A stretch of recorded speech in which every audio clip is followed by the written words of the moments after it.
Hello.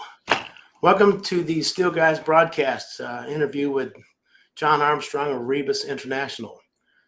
Let me get going with a couple of housekeeping notes here first, and then I'll bring the guests in here and we'll get going. So hopefully everybody's logged in and having a great day here. Just so you know, we're going to be broadcasting this live on LinkedIn, YouTube, and Facebook. We will also be putting together the recorded version on our YouTube channels. Both Reibus and our channels will both have that. So if you do happen to log in there, please go and subscribe to those channels. Like the video and after you play it. So we will also be monitoring the chat here. So if you guys have questions, we'd love to interact with you. That's the whole purpose of this event, is to interact with John. Ask him questions as we go through. We'll be asking our questions to get the conversation rolling, but then please jump in the chat. And as we're getting started here too, please chime in a little bit where you logged in from. If everybody just kind of start putting in where they're logging in from, we'd love to know where everybody's at today. Let's see, the questions and answers. It's going to be broken up into 3 parts. We're going to kind of try to get this into ask John a little bit about what Reibus is and the market conditions and how they fit into the market. Then we're going to kind of cover some distribution and transportation questions. And then finally, we're going to end up with buying and selling of metals. So with that, what I'd like to do here is I'd like to bring in Scott real quick, the other steel guy, and give a quick background of his knowledge and experience. And with that, here you go. Scott, welcome, Scott. Thank you very much, Jim. Hello, everybody. And thanks for joining us. We appreciate taking the time out to join. We started the business, our father, back in 1981 as a manufacturer's representative, and we've been going at it ever since. Our father was in the steel business, obviously, prior to starting this business with us, and his father was in the business as well, so we kind of have steel in our blood, and we're happy to have you join us, and hopefully we can have some good conversation. Yes, sir. Thank you. Well, welcome, Scott. Well, let me give a quick background to John before we bring him in here. John's been an accomplished business leader, and he's the founder and CEO of Reibus International.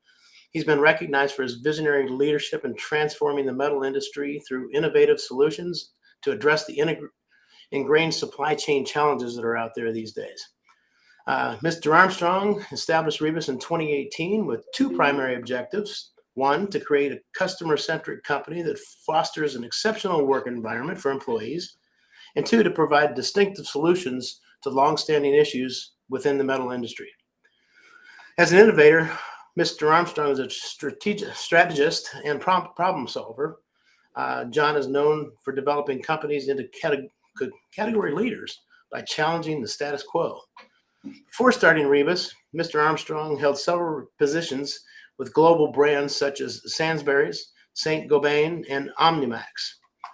During his tenure, he developed and implemented effective logistics, supply chain, and growth programs that helped these companies to expand their global reach and improve overall efficiency. Born in Edinburgh, by the way, John, I know we're real close to that. The Glenn family is real close to that, so we didn't talk about that. But yes, we got a little ancestry there. I've never been, but I'd like to talk to you about that someday. You spent formative years in Scotland. Before finding his calling as an entrepreneur, his first passion was road cycling, where he competed at an international level. Today, he resides in Atlanta with his wife and 2 children. So with that, welcome, John. Hello, guys. Hello. Hey. Thank you, first of all, for having me today. I really appreciate the opportunity to work with you guys, and I'm really impressed with what you guys are doing, bringing a podcast to the industry. It's great.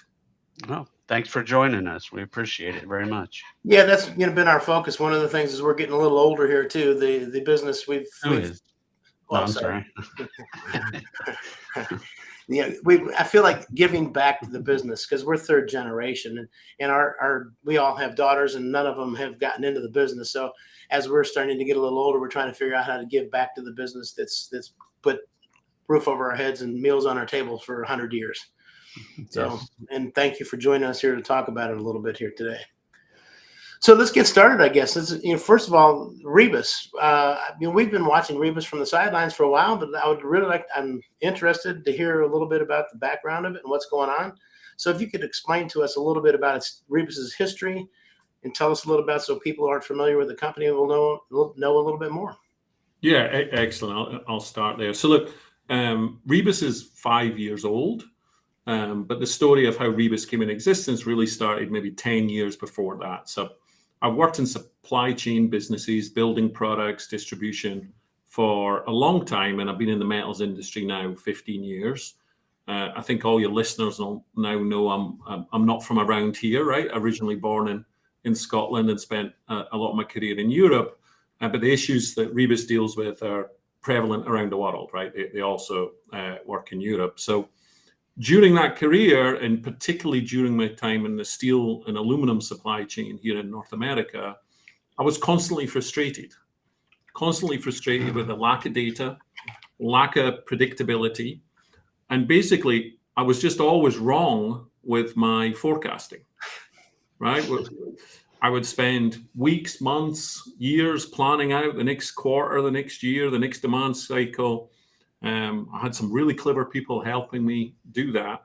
But as soon as I pressed send on the order, it was already wrong, right? Because something outside of your control always happens, right? So we've just had it down in Florida, right? A micro weather event where you have a hurricane in a certain part of the country. How many hurricanes are going to be in Florida this year? How many are going to be high wind? How many are going to be water? How many roofs are going to get damaged? How many buildings are going to get pulled over? How many gas stations are going to lose the canopy, right? That's a typical scene you see in a hurricane. The answer is none of us actually know, right? Who's going to win the next election? What's their policy going to be on the tariffs, right? Are they going to be more pro for bringing in imports or less? What's going to happen with the US steel potential sale? Is that going to happen? Are they going to reduce capacity or add capacity? What's going to happen with interest rates? What's going to happen in Taiwan with the Chinese relationship, which could change the supply chain? And of course, none of us predicted the war in Ukraine and Russia. So what my 10, 15 years in the industry taught me is you couldn't rely on forecasting very well. And then, of course, the producers, the steel mills, the aluminum mills, they want the opposite of the market.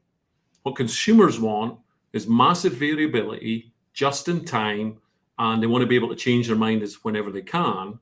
But what a mill wants to do is produce the same stuff at the same rate on a regular basis and push it into the market. Okay, so you got this conflict that's always in place. And this is why we talk about ingrained problems.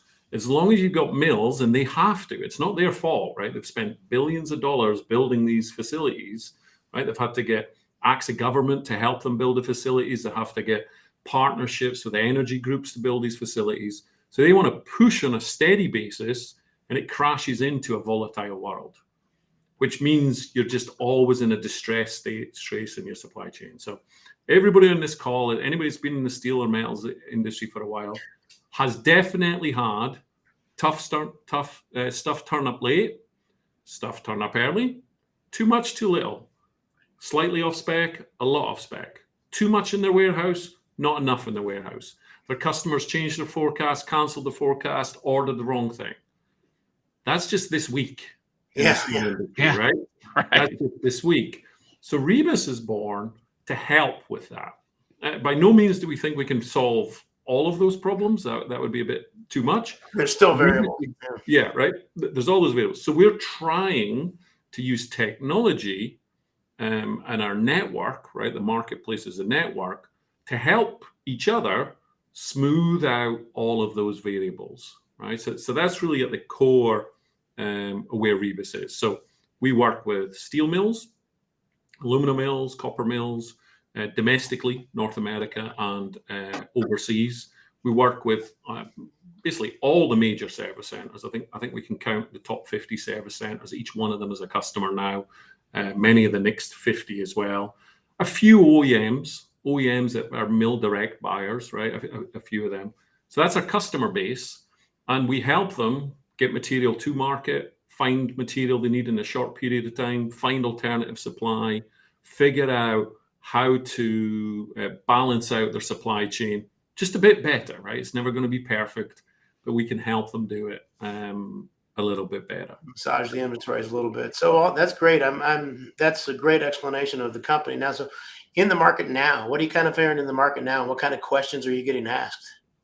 Well, of course, right now there's a lot of debate about pricing, right? So, the pricing indices will tell you the prices continuing to fall. What's unique about our business is our transactions are rather immediate, right? We're placing orders every day, and we're placing orders with people all around the market, right? People don't realize we're certainly the fastest growing buyer of steel in the US, and we're actually one of the larger buyers of steel in the US right now. So we get to see those transaction prices, and of course, everybody, and I've been through enough cycles now, everybody's trying to time the bottom of the market. A nice analogy I like to use, and if you guys are Scottish, you'll like this analogy. In the Braveheart movie, Mel Gibson's riding up and down his troops, and he keeps shouting, "Hold, hold," like he's waiting for them to go. I feel the steel buying industry is in that phase right now. Hold, right? They don't want to buy yet. They don't want to put a big order in because they don't know where the bottom of the market is, right? And this happens every time. Mm-hmm. And then, of course, what happens is everybody lets go, jumps in, so the price goes straight back up, right? Because the demand is artificially subdued. People are managing their inventories tight. They're pulling it down. And then, of course, when we decide, right, it's the industry decide, the sentiment is it should probably go up now. We are always right because everybody goes out and buys, so therefore the price goes up. So I think price is a really big topic right now. But the other one is logistics. There's no secret that North America in particular is struggling to find people that want to drive trucks, right?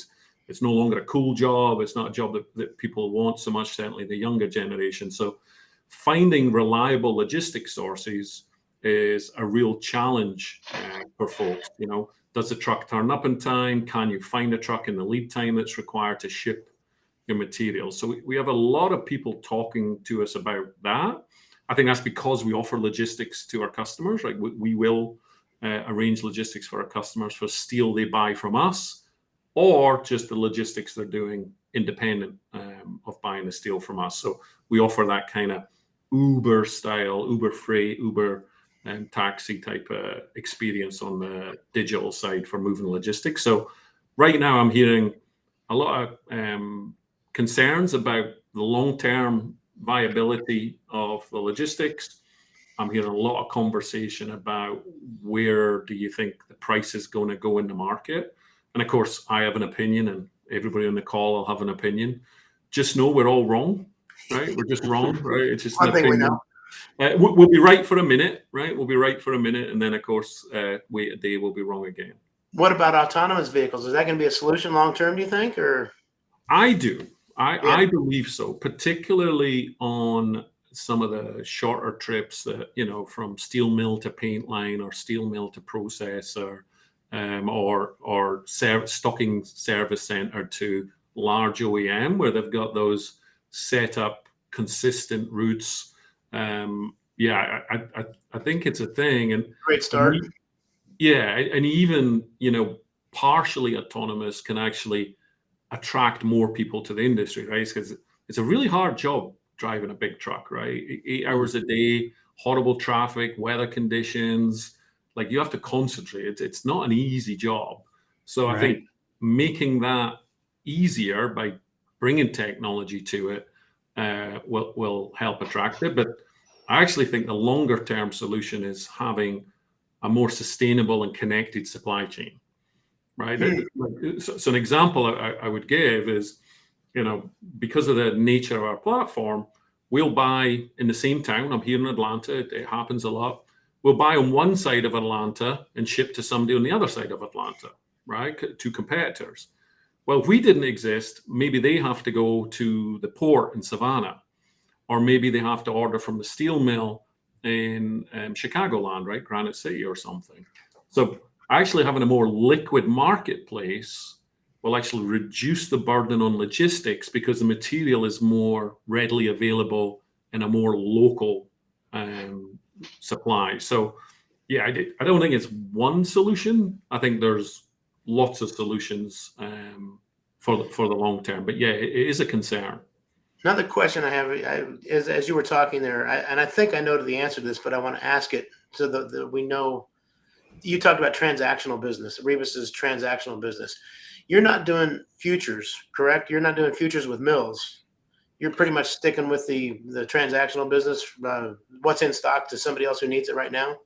Yeah, so our core business is matching immediate supply and demand, right? So somebody's got something they want to sell, or somebody's got something they want to buy, and we match those demand. Now, a couple of things about Reibus, right? We're completely independent. So we're not owned by a steel mill or a trading company or a service center. The companies, we've got investors from Silicon Valley and our employees. That's who owns Reibus. So we're completely independent. We don't have a warehouse. We don't speculate. We never buy anything unless we've already sold it. So the way the transaction works is the buyer comes to us and says, hey, I'm looking to buy this. We find a seller for that product. We make the offer back to the buyer. The buyer accepts it, sends us a purchase order. Then we send the seller a purchase order. So we don't speculate. We don't take risk. And we don't stock and hold warehouses or machinery. There's a couple of reasons for that. One, that's a very difficult business model, and you guys all know that because you've been managing it, and your family's been doing it 100 years. But that's your job. If I'm doing that, am I not your competitor? Right? Yeah. Am I not your competitor? If I'm stocking material and I can slit it and cut it, I'm your competitor. And we never want to be a competitor. We want to help the whole industry, not just certain segments. So we never will own those buildings. I very much see that's the service centers and the OEM's job is to do that. My job is to help them do that more efficiently, right? Now, to answer your question there, Jim, is we do actually help customers with longer term RFQs. We placed an order today with an offshore steel mill, and they are going to be supplying that material in Q1. So our customers learn in dealing with us is we aggregate many more suppliers than you could possibly manage, right? So most steel companies have 5 or 6 core suppliers, and they've got 5 or 6 next level suppliers, and that's about it. Well, we got over 1,000 companies in our network now. So we get to see the supply and demand balances, not just in North America, but on a global basis, particularly in Europe, where we can see where there's opportunities to save time and or money in those processes. So a customer can come to us and say, I need 1,000 tons of galvanized G60 in January. Can you get us the best price you can? And if we can find the right product at the right price, the customer will give us that order. Got to be the right price. It's always a factor, right? People say to us, I don't know how you guys can make any money. Like, how do you make it? It says, you're damn right. The customer's not going to pay me any more than they're willing to pay. Right? That's the most amount of money I can get. It's not a penny more than that. And here's the other thing. The seller isn't going to sell it for any less than they're willing to sell it for. Right. So that's the market. That's how market pricing works. Buyer sets a buy price, seller sets a sales price, and whatever's left in the middle, we get to keep. And you can provide a value to, if there's a value in there that you can provide, then you'll find that value, and there you go.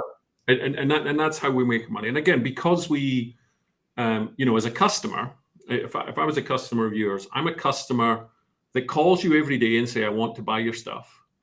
When I do buy your stuff, I send in my own truck to pick it up and arrange the logistics ourselves. And we're really good at paying on a timely basis too. So we're a good customer, right? People like us as a customer, and we want to get better at that, right? We want to continue to improve that, but people value the fact that we're a proactive customer, right?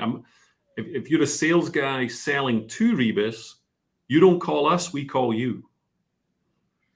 Imagine that, right? We call you. You tell us that you sell galvanized, right? I'll stick with galvanized.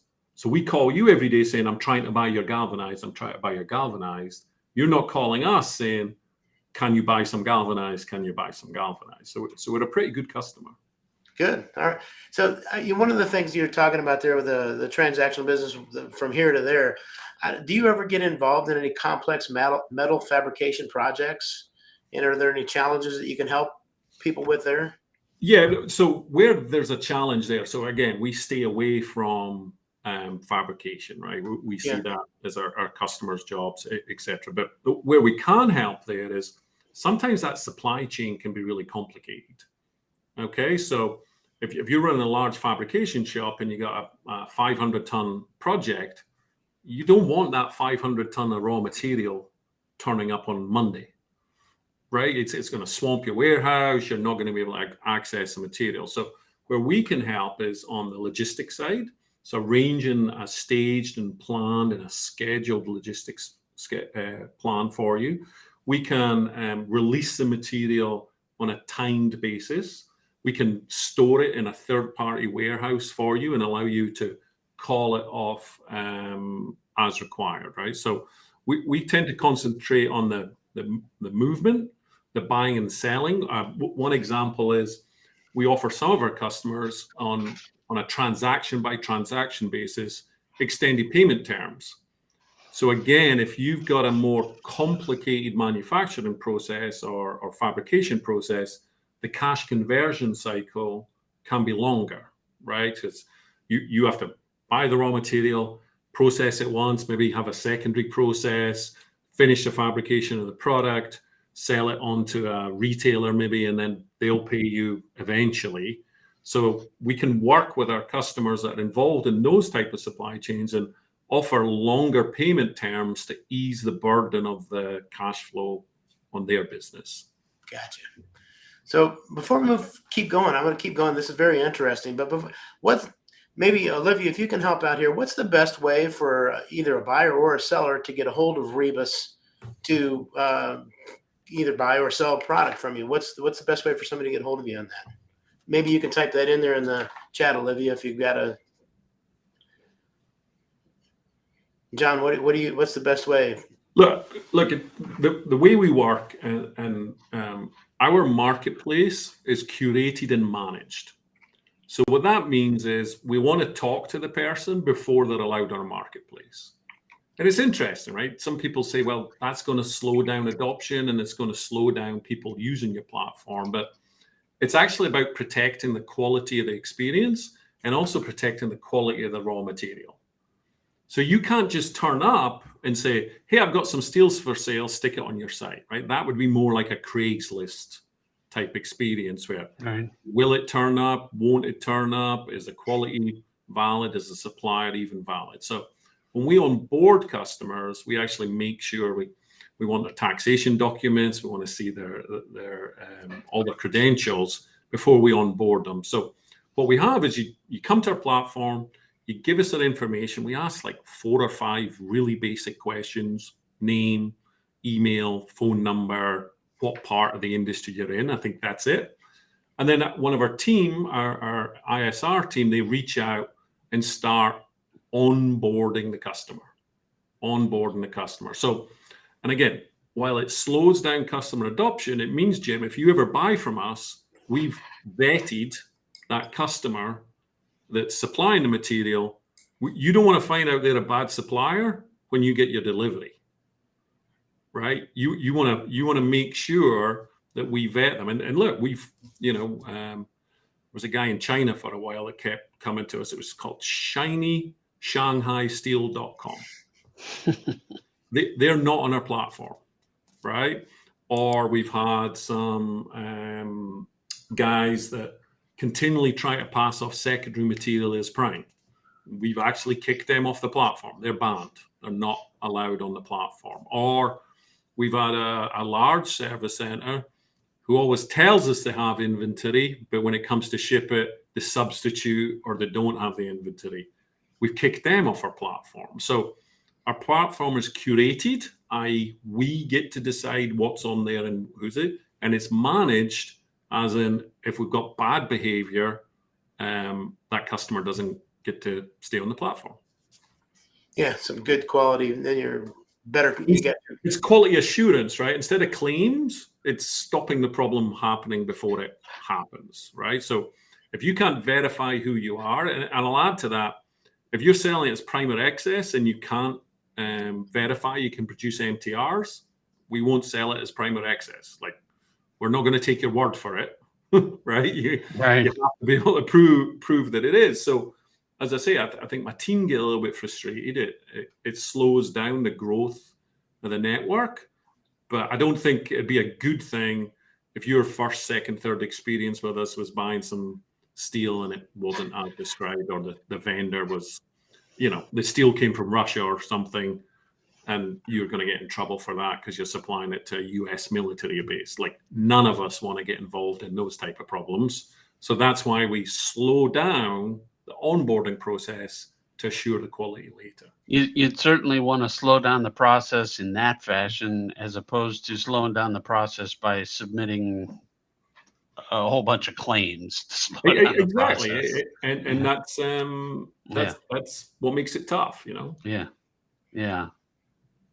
Yeah. So again, I think the best way for either a buyer or a seller to set up an account is to just request or send an email to info@reibus.com, and you guys will get back to them and talk to them about what they need. What do you need? Yeah, and look, Jim, it's worth remembering that it's funny.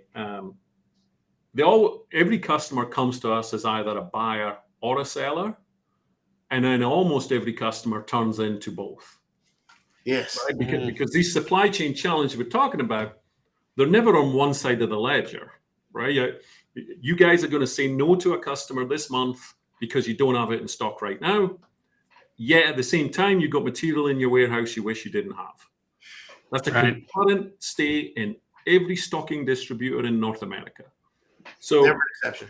It's never perfect, right? It never is perfect. So we help people find that material. So you should never have to say no to a customer again, and unless you've exhausted opportunities with us.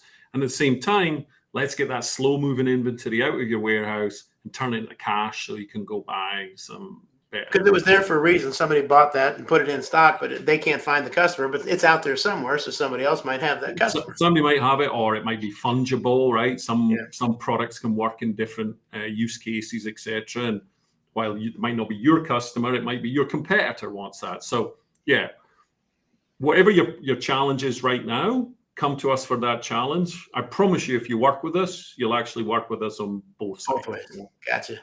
That's a great, and that's a great business model to have too, because your customers are your buyers are your sellers, sellers are buyers, which all work together. So let's move down in a little bit more down to the distribution and transportation topics. And I think we kind of covered a little bit of the transportation, the problems that we started to encounter with the aging or youngering population not coming in and wanting to be in the transportation side of things. But what are you seeing from the other transportation sectors and geographies?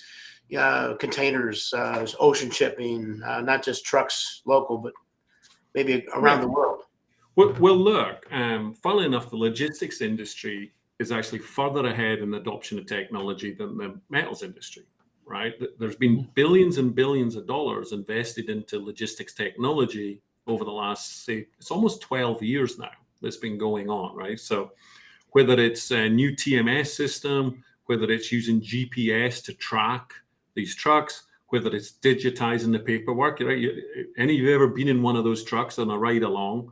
They got this pile of paperwork sat on their side next to their Haribo candy and their energy drinks and their burger, their Hardee's burger that's sat there. Like, all of that is bouncing around the truck as they're driving around. That paperwork gets damaged, it gets lost, it blows out the cab when they pull up somewhere or whatever, right? You've all seen that if you've been in the industry for a while. So the digitization of some of those processes has actually been happening across the industry for a long time, quite a long time. So what we're seeing is people are actually more willing to embrace technology there quicker than the core steel buying and selling.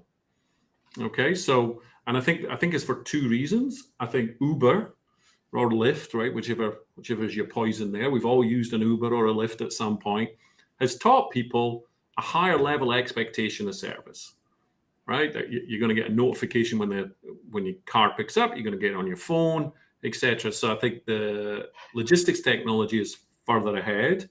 And for us, we've certainly embraced that too, right? So we've embraced that, which allows people to see where the truck is. They can see the bill of lading. They can see the proof of delivery. They can track it. They can set up their delivery preferences. We don't accept deliveries between these hours, or if you're delivering on these days, you make an appointment. So bringing in a lot of efficiency in the process. But what I would like to see more of, and it's something I don't think the buyers in the industry do enough thinking about this, is total landed cost, right? Total landed cost. So somebody will say, somebody in Georgia will say, I'll never buy steel from Texas. It's too far away. And I'm going to use approximate numbers to help illustrate, right? So if you're buying from Texas and the steel's 58 cents a pound and the freight's 5 cents, your total delivered cost is 63, right? Right. So okay, that's a 63. So you might be getting an offer in Atlanta at 65. It doesn't mean it's a cheaper offer, right? Because the freight there could be 2 or 3 cents. So even though you're saving 2 or 3 cents on the freight, the raw material. So the term we use in Reibus is TLC, total landed cost. And if customers would just embrace that more, they can save more money. Gosh, we've done a transaction from Laredo, Texas to Hartford, Connecticut. It was, and this was when trucks, you couldn't get a truck for nothing. I think it was $8,000 per truck. So why did the customer take that from us? Because the steel was $10,000 a truck cheaper than their local supplier. So they saved $2,000 a truck. So it's funny, we kind of get these preconceived ideas. If it's too far away, it can't possibly be cost effective. But you don't know the seller's motivation. Maybe they made that product at another time. Maybe they bought it at a much cheaper price. Maybe they've already written it off and they just really want to get rid of it. So Right. it's funny. I think, gosh, in one of my old companies, this happens. You will get conflicting metrics. So the buyer gets paid on the lowest cost V market, and the logistics person gets paid on the lowest total delivery cost. So this guy wants to buy in California and ship to Chicago because it's good for him because the cost is cheaper per pound, but the logistics guys just picked up 10 cents a pound of freight. Right. So you see that inside some of the large organizations in the industry of those conflicting goals. And what they really should both be doing is getting together and saying, how do we get it to the place we need to get it to at the right time, but at the best overall price, not just the steel price or not just the logistics price. You got to look at them both to find out your total landed cost. Yeah, and we've even factored in over the course of, I've seen you have to add in other variables as well. For example, I mean, what kind of mill was it made on? If it was made on a 4-stand mill and your tolerances are going to be heavier and you're doing a lot of grinding, you might want the material that has a 7-stand mill that's a little tighter tolerances. Yeah, exactly. Mins and noms, tolerance charts, the whole thing. And it's funny. I think people are more inclined, Jim, to get into the technical element of the steel for efficiency, but then forget you got to get it to where you want to get it, right? And I mean, even lead time, right? Even lead time could be important in that. Like, are you going to run your plant under a maximum efficiency because you're waiting on material? Maybe you're better paying a couple of cents more because your production cost is much, much cheaper because you're running on a more efficient basis. So yeah, I really encourage people to take a more holistic view of the cost than just it's 50 cents or it's 49 cents. Having been in sales all these years, that's exactly, we try to point that out many, many times, is total delivered cost. Yeah. There is a factor there, and you got to look at a lot of things, not just the price you're selling at here. Yeah, that's right. So look, when we see how technologies change in transportation, and it's funny, it's happened in the like consumer space, so drive on, right? So moving materials from a Pepsi manufactured bottling plant to a Walmart, etc. They've been using some of this technology for a long time. But what we're now, it's not new technology we're using. We're just customizing it for the flatbed and metal spaces. Imagine getting a notification that the order you placed 2 weeks ago has now been picked up and it's on its way. Imagine getting a notification, hey, 2 hours from now, that truck is going to turn up. Right? So you can send your guys on lunch maybe, right? Hey, can you take an early lunch because there's a big delivery coming in a little while? Or you can plan your scheduling much better. Like we've all been there. I used to have to do it in my prior roles. I'm calling, the plant manager would call me and go, where's my steel? I would call the broker. The broker would call the guy in the truck. He wouldn't get a response. So I have to call the broker again and go, I still haven't got a response. In the meantime, the plant manager is chewing my ass going, where's my steel? Did I send this guy home or not? Then I finally get the broker. He's not heard from the carrier. Then the carrier calls the broker, but he left a voicemail and the broker went on lunch, right? And that could be a whole day. You guys have done this. It's been a whole day is getting frustrated with no answers. And that's when you have cell phones. Remember the days when you didn't have cell phones? You didn't have cell phones, right? Right. And the whole time the truck was in the yard. Yeah, it's sometimes it was in the yard. And you've got your guys on the shop floor going, hey, boss man, are we working overtime tonight? Or are we going home? And you're just wasting time. So, for example, something we've built, and again, it's Uber Eats or DoorDash type technology is when you come to us and say, where's a truck? You can digitally track it. And then you can just share the link with whoever's asking you, and they can track it themselves from now on. Mm-hmm. So they can plan and just, there's so much anxiety in that day, right? It's given me PTSD, remembering those days where the plant manager's screaming at you. You said the steel was coming in at 10 o'clock and you can't get an answer to why it's not there at 10 o'clock, right? If we do a survey on this call, I bet everybody has experienced that. So that's one of the things we're using technology to alleviate that stress. Right. I see that. Yeah, we can set up a whole new podcast and everybody tell their stories about that. I'm sure everybody's got horror stories on all this. Tell you, when we started Reibus, can I just share one? It's really sure. Fun. So we were obviously a really small company, and we were renting some space in a technology park, right? So you got all these technologists, 3 to 5 person companies. It's called a tech incubator, trying to figure out how to build their startups. And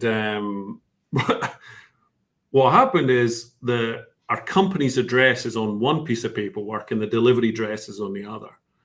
So I get a phone call from the owner of this tech park at like 6:50 in the morning. Hey, there's 4 trucks here with steel on, and they say you've got to receive it.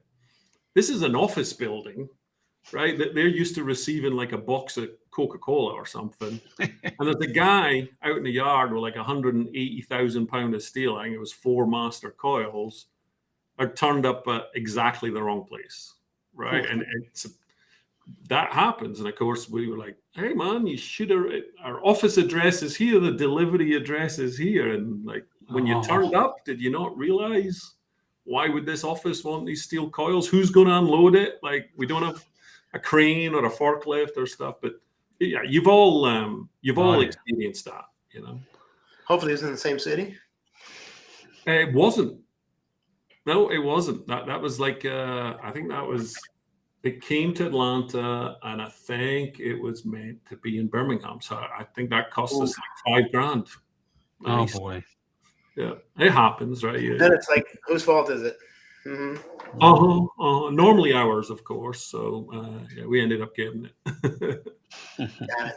Do you see any of that technology? Because there's probably some service centers on the call now and distributors that, we're talking mills and transportation. Now we're at the distribution service center level.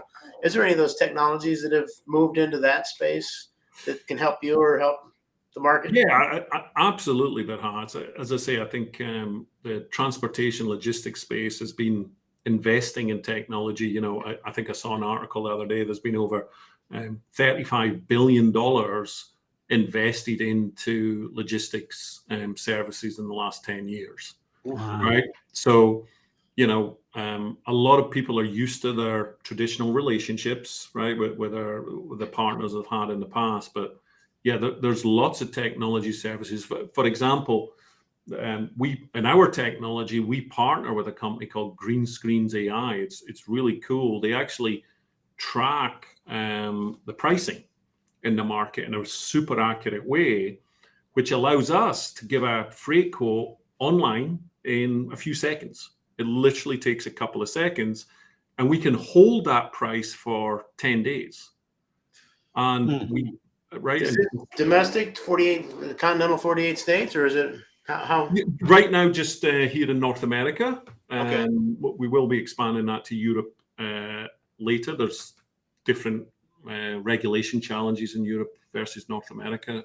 So it's a bit more complicated. But what that means is, if you could use that system yourselves, right? And when your customer's coming to you, what's my TLC? You can get them an accurate freight quote that you can rely on for 10 days. And they're super accurate. It's always like 98% right. Right. So, a typical transaction, there's $100 a margin in a truck, right? In paying for a truck. So you make $98 or $95 instead of $100. Well, I'd rather lose the $5 and get a 2-second answer than have to make 10 phone calls and then have to make another phone call. Is that price still valid, or do I have to change? You just lost your $5 there. Right, exactly, right. So being that's an example. It's called Green Screens AI. It's a really clever tool, and we use that, which means our pricing is, we can validate. We'll guarantee that pricing for 10 days. Well, is that any ocean freight in that, or is there something in ocean freight eventually? Or there definitely is. Look, we arrange ocean freight. We've done barge. We've done rail. Our technology is not there yet, so it's a much more traditional. If our customer needs it, we'll do it in an analog way. Telephone, paper, fax, all the old traditional ways of doing things. But over time, we see our platform be able to handle all modes of transportation. So, for example, we import for one of our customers some material, aluminum from overseas. We have an import of record. We have a international trade compliance team. So we're managing tariffs. We're managing the risk in terms of origin of the material, all of those challenges that come. So we arrange that, but that's much more a manual process today than technology driven. But give us some time. We'll figure it out. It just these things are always more complicated than you think they are. Yeah, the final section here that we've got is buying and selling of metals. And one of the questions we kind of formulated a little bit to talk about was is there any factors that determine the price of metals and how they can vary across different metals sections, different metals? Yeah. So look, because we're a marketplace, so the buyer sells the purchase price, the seller sets the selling price. But what you do see is, back to right at the beginning of the problem, is you'll make a decision this week, guys, on what you're going to buy and what you think is a good price and how much you're going to buy. Nobody else on this call in the industry is going to make exactly the same decision at exactly the same time, right? So everybody's, the major service centers are going to be strategizing right now, what's their buying strategy for 2024? Are they going to buy early? Are they going to buy late? Are they going to do how much contract, how much spot, etc.? None of them are going to make exactly the same decision at exactly the same time. Right. So, it's funny. People, the uninitiated, think there's kind of one price or one range of price for a product. That's not true. And what you pay this month and what you pay next month is different. And what the other buyer paid this month and next month is different in a different way. And then you multiply that around the 5,000 service centers in North America, all the traders, all the brokers, pile them on two, is none of us pay the same price for the same stuff at the same time. And our needs are variable on a week, monthly, quarterly basis. So you got all that variability. So again, sometimes you'll think your price is really high. Somebody else thinks it's really low. You'll think your price is really low and somebody else will think it's really high, because their last experience was at a different time, different volume, different place, different supplier, different needs at that period of time. So we see much more spacing, much more gapping in that than you would anticipate. I've been shocked really at, household name service center, how can they buy from each other through us and we can make a margin? Because their expectations on the buy and sales price was set sometime in the past or assumed sometime in the future. Of course, they've not made exactly the same decision exactly the same time. So what we're seeing is a transaction price, which I would argue is closer to the market than a traditional historical survey that's provided by, say, a CRU or a Platts, etc. So we are starting to see in our data prices rise quicker than the market reports it, and prices decline quicker than the market reports it. So we've been through two kind of large up and down cycles now with significant volume, and we are seeing that, for us, we're transacting steel today $50, $60 below the CRU price of last week. So is the price going down? Probably, right? Because we're transacting lower than that. So yeah, we're starting to see trends. I wouldn't say we've perfected that yet, but we're starting to learn over time how our market compares to the market. And there seems to be leading indicators on the way up and the way down. Now, the correlation between mill to service center and service center to end user, is there, how do we see that correlation? When you're talking about that, I kind of see a mill, when you say there's so much variability in pricing, I would think that the mill who wants that tonnage and wants to put it out will just have a price and try to give it to as many people to get the tons as they can. But what you're saying is there's a variability in that pricing as well as the service center to the OEM pricing? Yeah. Okay. Depends on the day, depends on the week, depends on the month, depends on the product, right? Yeah. If you think about it, and again, like I don't blame steel mills for this. I want to be very clear. Like running a steel mill is a massive enterprise, right? It's a huge financial investment, and they got to make an ROI on their investment, right? That's how businesses work. So if you think about it, even in one mill, they might want to maximize the efficiency of a production line, and they'll go sell that last 60, 100, 200 tons to somebody well below the market price. So what if the person I'm buying from was that lucky person? Timing, day. And again, it's almost endlessly variable, Jim. Yeah, right. It moves. Like, gosh, I was talking to a service center this morning. Like, they got a 20% discount from last night to this morning on a product. So so they probably sold some yesterday, and now they're selling some more today at 20% lower price, like $50 a hundredweight to $42 a hundredweight. Or they're putting it in their pocket. In a day, but again, you might decide to do that. You might decide to take it. You might decide to pass the price along to your customer. The next guy decides not to. So again, there's kind of infinite variability in the input cost. And then there's cash flow constraints on companies, physical inventory constraints. If your warehouse is jam-packed, you got to make the space. You got to get it out. So that's why we always say we let the market sell the price. I would just say I'm surprised at the variability. And then remember, for us, we tend not to get in the, it happens almost by accident. But customer, a smaller fabricator who's buying from a service centers are there to add value, right? That the service center, they're there to add value. We don't really get in the middle of those transactions, right? We're mill, broker, service center, large OEM that's got a mill direct program. But a guy that's wanting 10 sheets and 4 bars, that's not our business. We think that's a stockist's business, and we think our job is to help you service those customers as best as possible. Because if we wanted to service them well, we'd have to stock it. We'd have to have a process and plan. We'd need somewhere and then I'm your competitor all of a sudden. So I'm proud of our sales team. We've had a couple of people approach us, and the sales team have just taken them to their service center customers and said, you should call him, don't call us. That's not for us. That makes sense. Yeah. Take care of it, right? Get it out of there. So let's see, buyers and sellers.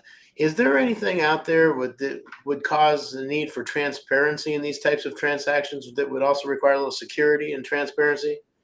Yeah, well, look, there's people don't understand this, but there's a big element of security in what we're trying to do, and the security is the data part, right? So our customers tell us what they want to buy, they tell us the price, and our sellers tell us what they've got in inventory, etc. So you got to make sure you're working with a platform, you're working with a data provider that can actually guarantee the security of their data.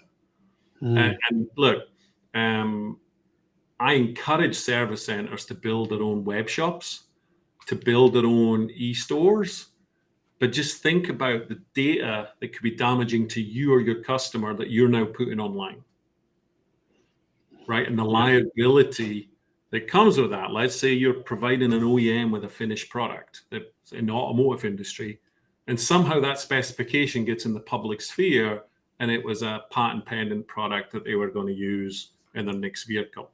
Somebody's in trouble for that, right? Somebody's getting in trouble for that. So I'd encourage everybody not to underestimate the value and security of data.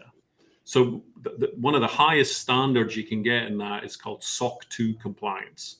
So you get an independent auditor that comes in and actually reviews your processes and how you store the data, how you manage the data, what firewalls you got up to protect the data, what systems you got to stop hacking, what data is stored on the site and what's data is stored in the cloud, all of those different things. And that's something I think people underestimate when they say, I'm going to set up an e-shop, because we're not selling to consumers. We're selling to businesses. So it matters much, much more, right? It's much more important decision for the buyer. So I think that's one. Now, in terms of the transparency, it gets back to MTRs, test results, specifications, etc. So we believe that the most successful platform will be one that combines technology with relationships and industry expertise, right? Because sometimes you don't know what you want yet. You're just kind of in the discovery process as you're going through it. So everybody's seen, we've made a big deal of hiring some industry experts, right? So we got a guy, I just had lunch with him, Brian Caraway, right? Brian used to buy over $1 billion of steel as a lead of purchasing. Brian's been doing it for 30 years. He's on staff. We've got Michael Strike. Michael's a 20-year veteran in claims and metallurgy services, right? So we've got people there to help us get that right. So the transparency comes in when it's needed. Now, if it's that complicated, you shouldn't be buying it through us. Right. Mm-hmm. Right? You shouldn't be. We're not trying to replace the whole supply chain. We want to be somebody that's top of mind when you need some help. So I can't fix all your specifications. I can't do it. It's a funny one. I get this. I have to pitch Reibus to investors that know nothing about steel. Oof. And here's a question again. They'll say, why don't you have a picture of the coil? And I say, if you don't know what 20 tons of galvanized coil looks like, you should definitely not be buying it. Right. Right? Like a picture's not going to help, right? It's 20 tons of G60. If you don't know what that looks like, don't buy it. Right. Right? Yeah, so, I didn't know somebody wouldn't, but yeah. Yeah. Right. Think about it. They're like, oh, wouldn't it be nice, like, if it was like Apple and you had a picture of each coil? Like, they're not looking at a coil going, that one's shinier than that one, or that one's lit better. You're buying to specification. That's my point. You're buying the specification, which is your customer specification, etc. So matching the specification data is really, really important. But what we have is, we got some 30 salespeople in North America right now. Those 30 people are either trained and or come with 20, 30 years experience in the industry to help when there's more support required to get the specifications or the transparency right. But for example, we've codified into our system country of origin. Like, if you can't tell me country origin, you don't have the MTR, which means it's not prime or excess, right? So that's back to the curated and managed marketplace. If you can't provide country origin, that's a red flag in our system that goes, they probably don't have an MTR. Date of manufacture, right? The date it was melted. If you don't have that, you probably don't have an MTR. So what we've tried to do, I'm not saying we've done it perfect, we've got a lot of work to do, but what we're trying to do is kind of build in those checks and balances at the beginning so we don't have to deal with them at the end, right? So can you produce an MTR? Yes, you're selling it as prime. Give us the date of manufacture and country of origin. I can't give you that. Yeah, that doesn't make sense, right? There's a problem in that equation. So then we'll go back to them and say, you have to give it as, or we're going to have to list it as secondary or sold as is or whatever. So does that answer the kind of question there? It does. It kind of leads me to one more thing, a little question that's kind of a final question I kind of have here, which was, when people are sourcing, is there any ethics or legal implications to any of this that people should be aware of? Yeah, absolutely there is. So as I say, Daria, I'm waving my arms because she just sits down the hall there. So we actually hired a lady, Daria, from Deloitte. She was head of trade compliance at Deloitte, the auditing firm. And we brought her into our firm because obviously there's a moving landscape. And again, this isn't about your own personal political views or your own world views of what's fair and who's to blame, but there's laws. There's laws and legislation, and we're in business, right? It's not a consumer thing. We're in business. We got to protect our business, your customer's business from breaking any of those laws. So we have Daria on staff. She informs our marketplace team of any of the current risks. And it changes, by the way, whether it's in tariffs, whether it's in conflict zones or new wars or new conflicts or new agreements or disagreements between different countries. So we codify that into our platform, which means you're here in North America, you can't buy Russian steel, you can't buy Russian aluminum. Somebody goes to jail if you do that. So that's blocked out of our system. So yeah, there very much is responsibility on us to make sure we're helping you manage those risks on your behalf, right? And again, one of the last checks we do is we cross-match purchase order and sales order before we complete the transaction. So everybody double checks.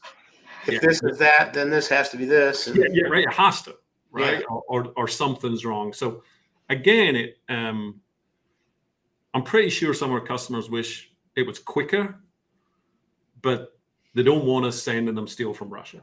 So we're going to take our time and make that check. Total delivered cost. I don't want to send it. That's a really bad outcome if you get that right. So yeah, there's definitely on that side. And then of course, because we do that background check on the customer, how many years you've been in business before you're on our platform.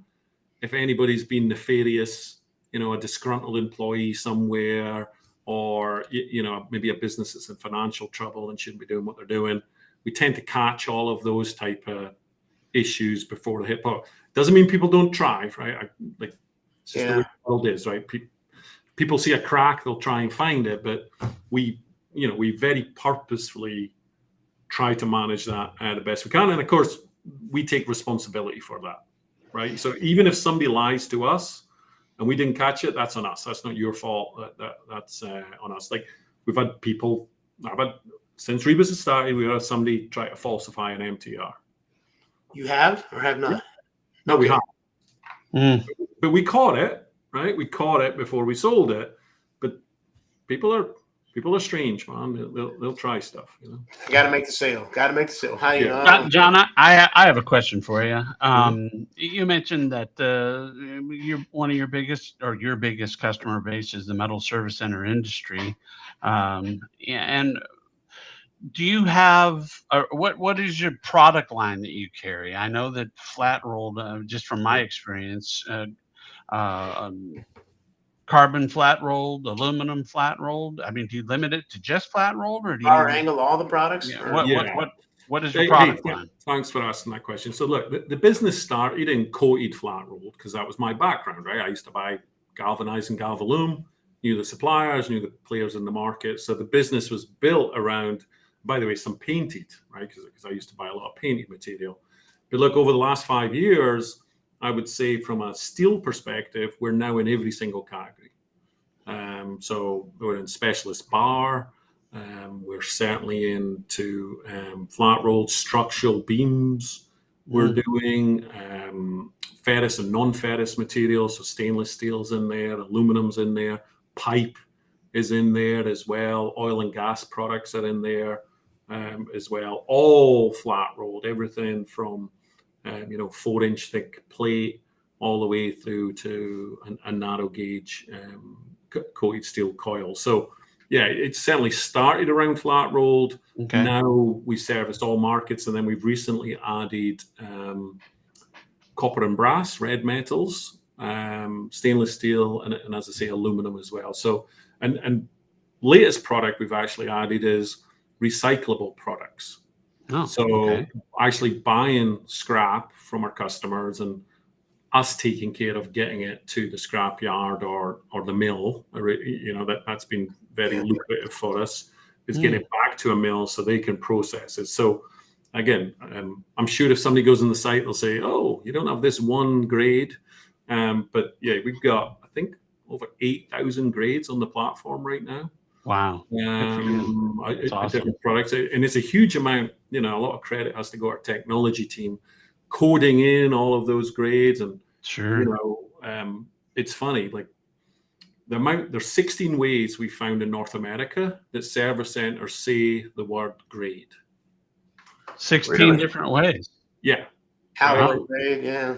Yeah, how they say grade, right? So matching all those different grades with 16 different ways of saying grade, the complexity is, I could do 100,000. Yeah. It just builds and builds and builds and Wow. builds. So people go like, why do you spend so much time building the platform? Figuring stuff like that out, right? Yeah. Or, because it has to match, but grade doesn't match spec or alloy or whatever. So and then you got gauges versus decimals. Right. You got min and nom, right? Something's listed in min and nom, and so you got, people don't realize, right? I ordered 0150. Yeah, you almost definitely didn't get 0150. Right. Right. It's almost impossible, right? It was an accident. The whole thing, yeah. Yeah, particularly if you look at the coil. And so like a lot of our technology is about all that industry knowledge you guys have built over the years. It's codifying that, putting that knowledge into the platform, because it's not one for one. It never is. And what you think 29 gauges and what somebody else thinks 29 gauges, if we did a survey on here, you get 25 different answers if we ask 25 people. So there's a lot of like unsexy technology trying to codify all of that stuff. It's the persistence of our technology team to try and figure all of that out. Interviewing old guys like me, interviewing guys like Brian Carter, we're like, but why can it be 28 gauge, 29 gauge, and 30 gauge, but actually be 29 gauge, 30 gauge, and 28 gauge at the same time? Can it just be one? No, they overlap. Okay. Yeah. And then you got to take into the tolerances. What are you talking about? Well, they might send it 0.07 thick or 0.07 thin. So we've learned that over the years. We try to build that into our tech, and it just takes time. It's a lot of work. Oh, yeah. Yeah. Yeah, and I think we're still alive. I don't know if that hour ended or not, but one last thing, John. I don't know if you want to spend any time talking about the insights, because I know you haven't said anything about that, but I found that to be very interesting. You're, the being able to get on and customize the news on your website. I don't know if you want to take a second to promote that a little bit. Or? Yeah, I'll just quickly talk about it. Look, when my day job was buying and selling steel.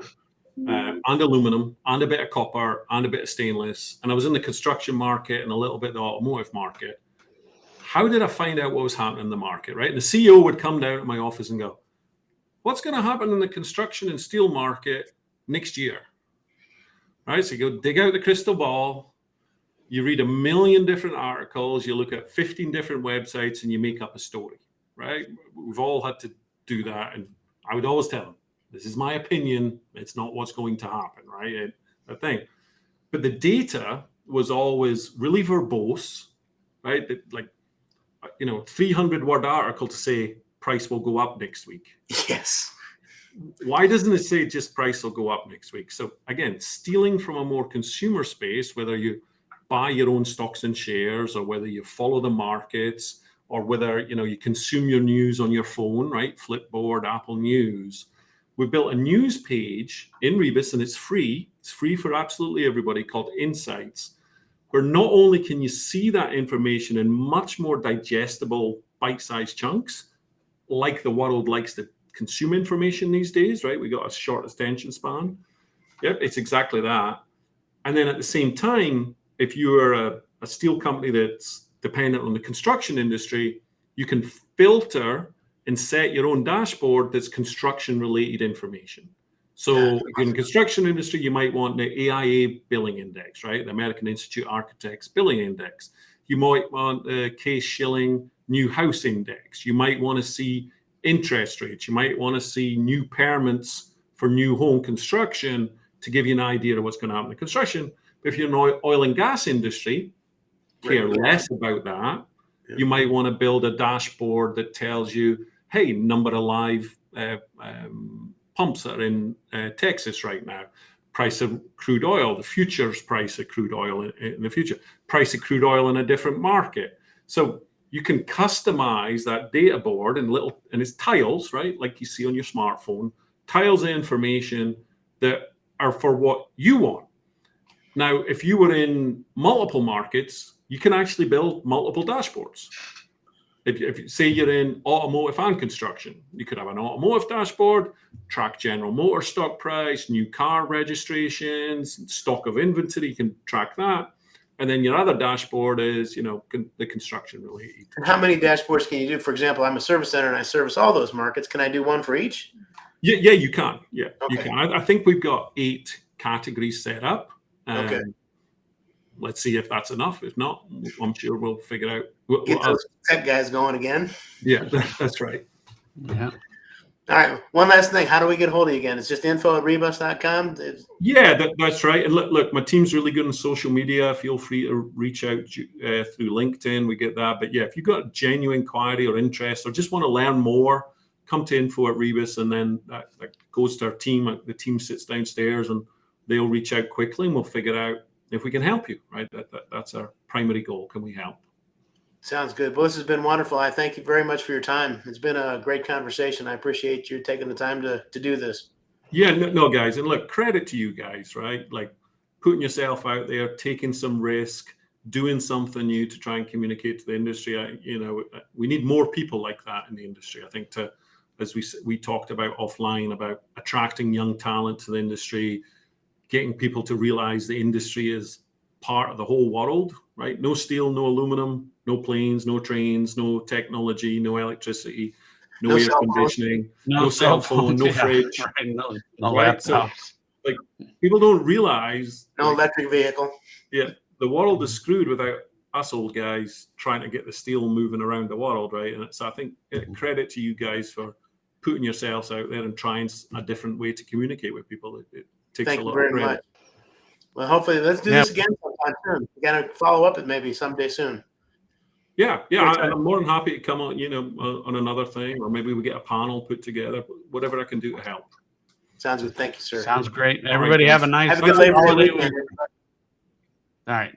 Thanks, guys. Right. Bye-bye.